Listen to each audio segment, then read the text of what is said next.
Alhamdulillah wassalatu wassalamu ala Rasulillah wa ala alihi wa sahbihi wa mawalaha ma ba'du. Pemirsa Radio Raja dan juga Raja TV rahimakumullahu taala. Kita bersyukur kepada Allah Subhanahu wa taala atas perjumpaan pada hari yang berbahagia ini, dan kami juga mengucapkan selamat berjumpa dalam kajian Fiqh Usrah yang tidak terasa telah lama dan juga telah banyak kita sampaikan.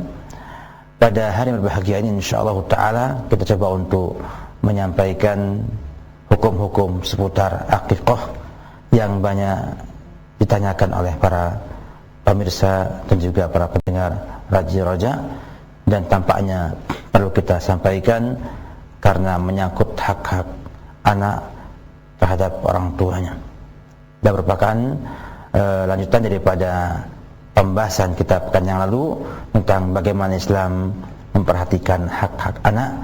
Di antaranya adalah penamaan anak yang baik dan indah. Kemudian sekarang kita masuk ke pembahasan akikah yang menjadi satu ibadah yang dicontohkan Rasulullah sallallahu alaihi wasallam. Ada beberapa hukum yang kita akan bahas pada hari ini. Di antaranya tentang hukum akikah itu sendiri. Para ulama rahimahullahu ta'ala menyampaikan bahwa akikah itu adalah satu kata dari bahasa Arab, dari aq, yang asalnya itu adalah terpotong ataupun terbelah, sehingga dinamakan akikah itu akikah karena ada sembelihan di sana, di mana ada pemotongan hewan yang dilakukan untuk sang bayi. Oleh karena itu Imam Ibnu Qudamah menjelaskan makna akikah adalah adz-dzabihatul lati tudzbah 'anil maulud. Dia adalah sembelihan yang disembelih untuk anak yang baru lahir.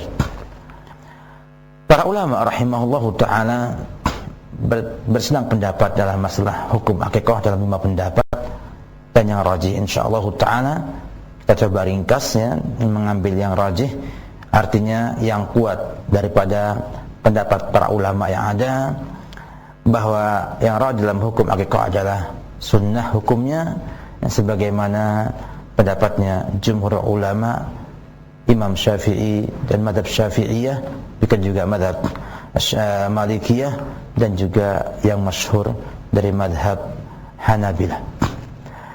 Di antara dalil yang menjelaskan tentang sunnahnya akikah adalah hadis Samurah bin Jundab radhiyallahu anhu, anna Nabiy sallallahu alaihi wasallam qala kullu ghulamin rahinatun bi aqiqatihi yuzbah anhu yawma sabi'ihi wa yuhlaqu ra'suhu wa yusamma. Semua anak itu rahinatun bi aqiqatihi, tergadaikan dengan akikahnya, disembelih darinya pada hari yang ketujuh, sembelihan dan dicukur rambutnya dan diberi nama. Hadis riwayat Tirmidzi dan hadisnya sahih. Sini ada penunjukan bahwasanya akikah disunnahkan dengan adanya di sana perintah untuk menyembelih korban, dan juga di sana ada perintah untuk mencukur rambut dan memberi nama. Dan sepakati para ulama rahimahullahu ta'ala bahwa ini semua menunjukkan kesunahan akikah tersebut. Demikian juga hadisnya Ibnu Qarz radhiyallahu anha.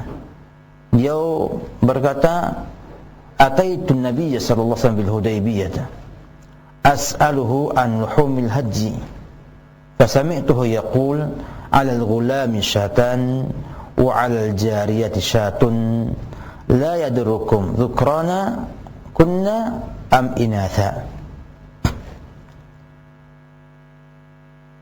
Disembelih untuk anak laki-laki bayi 2 kambing, dan untuk anak perempuan 1 kambing. tidaklah ya, membuat kalian masalah itu laki-laki atau perempuan. Demikian juga hadisnya Aisyah radhiyallahu ta'ala anha, beliau mengatakan amarana Rasulullah SAW an na'uqa anil ghulami syatain wa anil jariyati syatun. Nabi memerintahkan kami untuk akikah atas anak bayi laki-laki 2 kambing dan dari anak perempuan 1 kambing. Ini semua menunjukkan bahwasanya Nabi SAW memerintahkan kita semua untuk berakikah pada anak-anak tersebut. Demikian juga hadis yang lainnya dari Imam Al-Bukhari dari Abu Hurairah, ya, ma'al ghulami aqiqah fa uhriqu anhu daman wa amitu anhu al-ada. Bersama anak bayi ya, itu ada aqiqah, maka tumpahkanlah darinya darah dan hilangkanlah darinya gangguan atau kotoran. Ini menunjukkan bahwasanya perintah yang ada di dalam hadis ini bisa dipalingkan kepada istihbab ataupun sunnah dengan hadis yang lainnya, yaitu hadisnya Amr ibn Shu'aib an Abi an Jaddihi man widalahu walad fa ahabba ayyansuk anhu falyansuk. Demikianlah juga Nabi mengamalkannya ketika lahirnya Hasan dan Husain. Sebenarnya hadisnya Buraidah dari bapaknya bahwa Rasulullah SAW itu aqqa Rasulullah SAW anil Hasan dan Husain, bahwasanya Rasulullah SAW itu menyembelih sembelihannya akikah dari Hasan dan juga Husain. Semua di sini menunjukkan bahwa perintah ini adalah perintah untuk menunjukkan sunnahnya berakikah. Demikian juga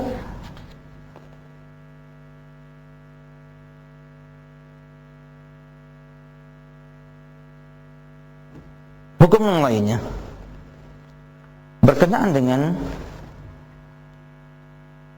akikah bagi yang meninggal dunia sebelum hari yang ke-7.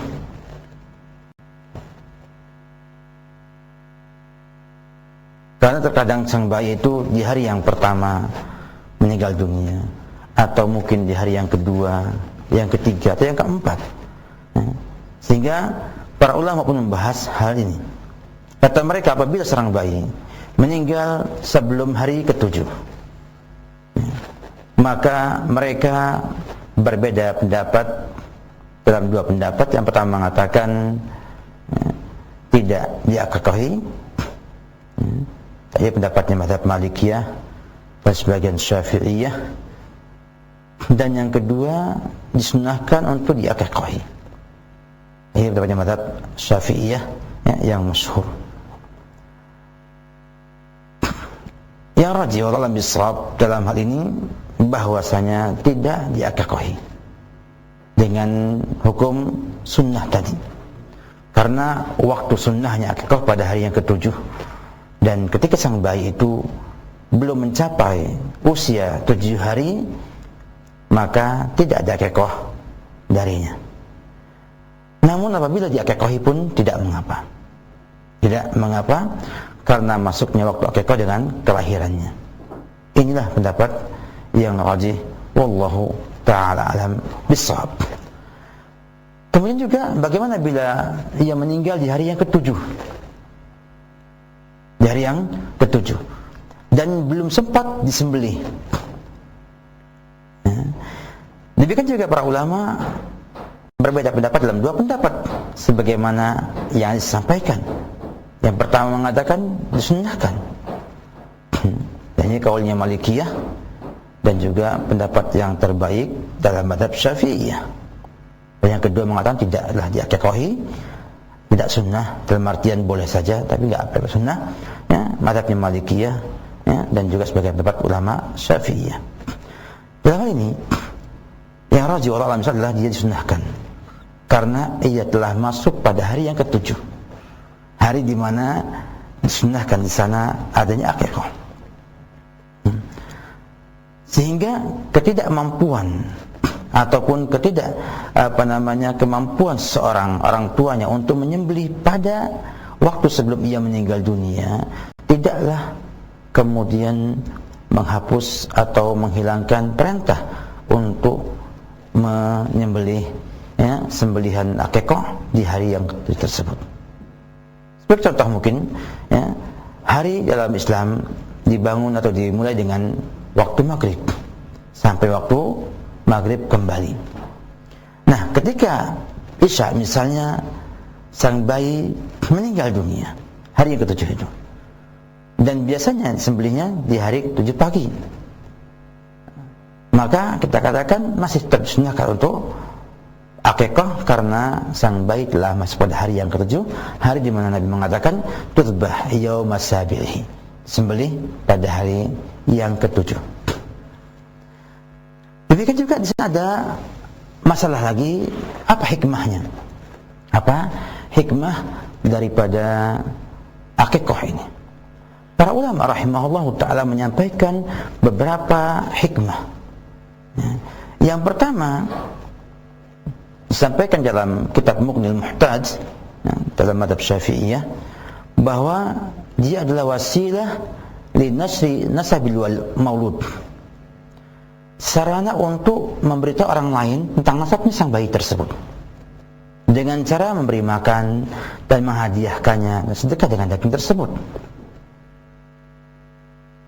Ada juga yang mengatakan bahwa dia adalah fikakun dirihanil maulud, untuk melepas gadaian pada sang bayi, karena ia mengatakan al-maulud murtahinun bi aqiqatihi, tergadaikan dengan akikahnya. Sehingga dengan adanya akikah ini dia dilepaskan daripada syaitan, daripada tawanan syaitan, dan mencegahnya dari usaha syaitan untuk merusak kemaslahatan akhiratnya sang anak tersebut. Ini disampaikan oleh ulama mazhab Malikiyah dan Az-Zarqani dalam kitabnya Syarh Muwatta tentang hal ini. Juga ada yang mengatakan dia adalah qurban yataqarrab bihi ila Allah Ta'ala fi awwali awqati khurujil maulud ila dunia. Dia adalah korban, sembelihan kita korbankan untuk mendekatkan diri kepada Allah Subhanahu wa Ta'ala di awal waktu keluarnya sang bayi ke dunia ini, dan menjadi fidyah yang diberikan kepada sang bayi agar bisa Allah selamatkan dari musibah dan juga penyakit, sebagaimana Allah mengganti Ismail dengan kambing yang besar, bidhibhin azim. Ini juga disampaikan oleh Imam Ibn Qayyim dalam kitab Tuhfatul Maudud. Yang keempat, ada di sana juga yang mengatakan bahwa dia madhhar min madhahir takaful islah ijtimai. Jadi dia adalah bentuk daripada bentuk persaudaraan kemasyarakatan. Nah, dengan cara apa? Dengan cara kita memberikannya kepada fakir miskin, pada orang yang tidak mampu, yang akhirnya mereka akan memakan daging juga. Tidak ada di sana takaful ijtimai di antara masyarakat dengan sebab ibadah akikah tersebut. Dan yang kelima, disampaikan oleh para ulama, adalah sebagai idharul farah wassurur biiqamati asy-syara'i al-islamiyah, menampakkan rasa bahagia, rasa senang ke masyarakat dengan cara melaksanakan syariat Islam. Berbahagia juga dengan munculnya satu orang manusia yang muslim, yang akan Nabi jadikan sebagai bahan berbangga-bangga di hari kiamat di hadapan para umat-umat yang lainnya. Namun kita lihat semua, dari semua keterangan para ulama ini, 5 hikmah ini didapatkan bahwa itu semua adalah bentuk daripada syukur pada nikmat yang Allah berikan dengan sebab anak tersebut, dan ada upaya untuk menunaikan hak-haknya anak tersebut. Dan demikian jelaslah bahwa maksud daripada akikah adalah pertama qurbah, ibadah. Yang kedua adalah syukur. Yang ketiga adalah kurban. sedekah, dan juga memberi makan fakir miskin dan orang-orang yang lainnya, ya, ketika munculnya rasa bahagia sebagai wujud syukur kepada Allah Subhanahu wa ta'ala, dan juga sebagai wujud untuk menampakkan nikmat Allah kepada manusia dalam hal ini, sehingga menjadi bab wa amma bi ni'mati rabbika fahaddits. Demikian hikmahnya. Nah, kita masuk dalam hukum yang berikutnya tentang bagaimana akikah itu. Hewannya, jenis hewan yang boleh diakikahi dalam hal ini. Sepakat para ulama rahimahullahu ta'ala keabsahan akikah dengan kambing. Dengan kambing karena semua hadis tentang akikah berhubungan dengan kambing. Kemudian mereka berbeda pendapat hanya dalam masalah apakah bila seorang itu berkorban dengan onta atau sapi itu sah atau tidak. Ada dua pendapat para ulama dalam hal ini. Yang pertama mengatakan sahih, sah dalam akikah apa yang sah dalam kurban, dalam udhiyah. Kalau dalam udhiyah dibolehkan kita menyembelih kambing, menyembelih sapi dan onta. Demikian juga dalam akikah diperbolehkan untuk menggunakan atau menyembelih hewan kambing, onta dan juga sapi. Inilah mazhabnya jumhur ulama, ya, di antaranya mazhab Imam Hanafiyah, Syafi'iyah dan juga Hanabilah. Sedangkan yang kedua mengatakan bahwa tidak sah, ya, akikah tanpa kambing, tanpa kambing. Ini mazhabnya Zahiriyah dalam hal ini.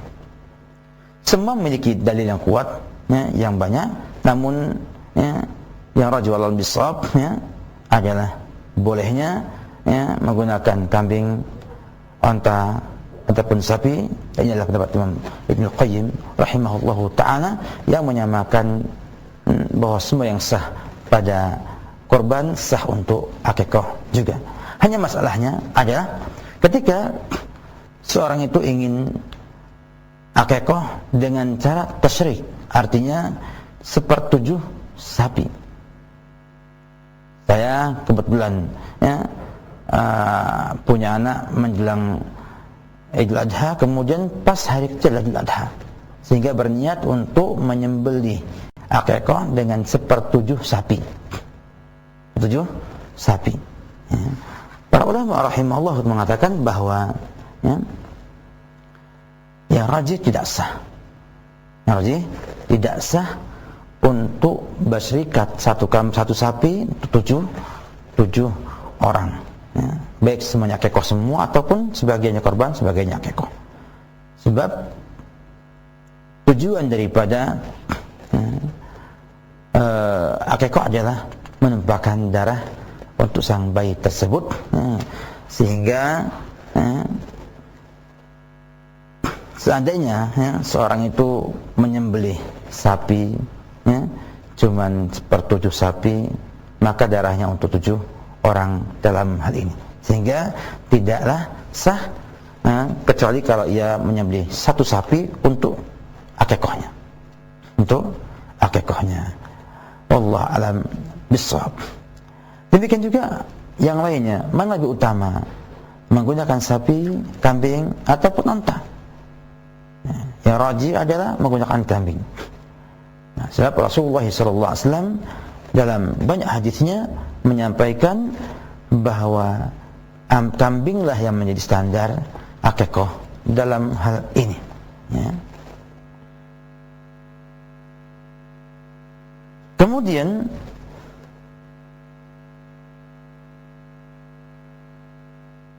apa saja yang